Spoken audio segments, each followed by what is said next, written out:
What is a great book, and what makes it different from a book that's not great?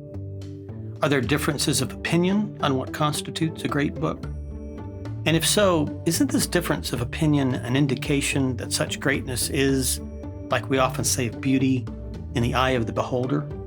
And if there's no agreement on what a great book is, then is it even possible to call any particular book truly great? To call something great is to attribute to it some combination of three virtues: intellectual, moral, or aesthetic. An intellectual virtue has to do with something's truth.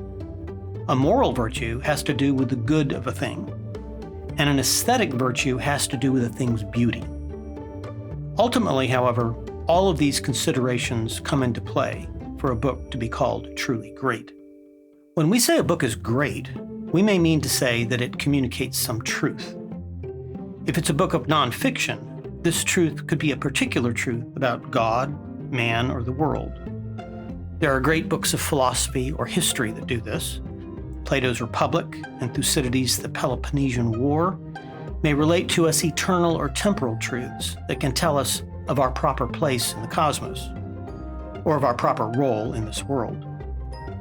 If it's a work of fiction, we still expect that it will communicate truths, although of a more universal kind, communicated in metaphor, parable, or allegory. Homer's Iliad may speak to us of the folly of wrath. Dante's Divine Comedy may communicate to us that we are pilgrims seeking the way to God, and that we may find reason alone useful for a while, but that eventually we're helpless without divine grace. We may also judge a book great by the moral lesson it teaches us. Aesop's Fables, like much of great children's literature, is filled with practical wisdom that instructs us concerning what we must do to avoid the common pitfalls in life that often result from greed, ambition, and selfishness. The Bible tells the story of the Good Samaritan as an example of the charity we too should practice. But there are many books we would not call great that instruct or impart knowledge to us or that tell us what we should do. A travel book or a repair manual do these things, but they're not great literature. There must be then something in addition to these moral and intellectual qualities alone that make for a great book. Great literature must not only inhabit our intellect and subordinate our will, but it must also capture our imagination. Without beauty, truth and goodness are simply inaccessible to us.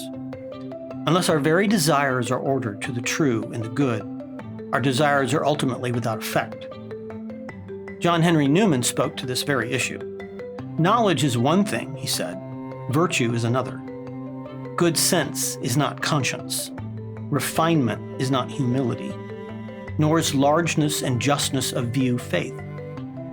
Philosophy, however enlightened, however profound, gives no command over the passions, no influential motives, no vivifying principles. Quarry the granite rock with razors, or moor the vessel with a thread of silk. Then you may hope with such keen and delicate instruments as human knowledge and human reason to contend against those giants, the passion and the pride of man. Reason and evidence may yield knowledge, and exhortation may bring about conviction. But what will breathe life into what we know and know we should do? What will help us to avoid praising one thing, as Plato put it, but being pleased by another? What will resolve the problem that Alan Bloom once described as the tension between the pleasurable and the good? What is it that will make us whole? Classical Christian education operates according to the principle that truth, goodness, and beauty are the fundamental criteria not only of a great book, but of a great education, of which the great books form a fundamental part.